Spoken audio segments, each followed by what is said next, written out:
C'est le chef de l'État ivoirien accompagné de son vice-président et du Premier ministre qui a présidé le séminaire gouvernemental sur le plan d'action prioritaire 2018. Un séminaire qui visait à faire ressortir les activités majeures que doit réaliser chaque ministère durant l'année en cours dans la perspective de la mise en œuvre du programme national de développement. Ainsi, les membres du gouvernement se sont succédés à la tribune pour faire des présentations sur les axes majeurs de leur département.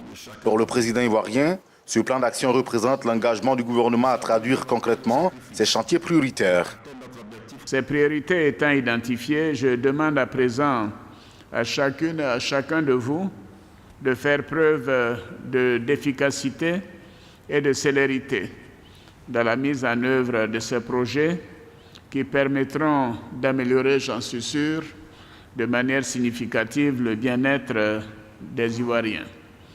Par ailleurs, le gouvernement devra poursuivre au cours de cette année 2018 la mise en œuvre des réformes structurelles et sectorielles d'envergure dans plusieurs domaines. Alassane Ouattara a saisi cette occasion pour revenir sur la question de l'annexe fiscale 2018 en vigueur depuis le 2 janvier, un point qui fait l'objet de plusieurs critiques.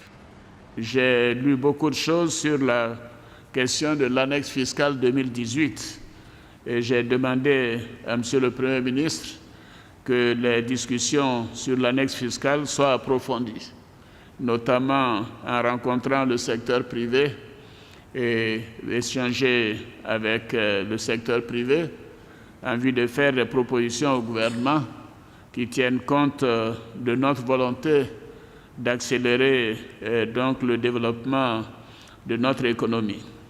Pour rappel, un plan d'action avait été adopté en avril dernier avec pour objectif majeur la transformation structurelle de l'économie, la promotion de la jeunesse et de la femme et l'émergence de l'Ivoirien nouveau. Mais la mise en œuvre a été difficile par rapport aux revendications militaires, syndicales et à la baisse des cours de certains produits agricoles.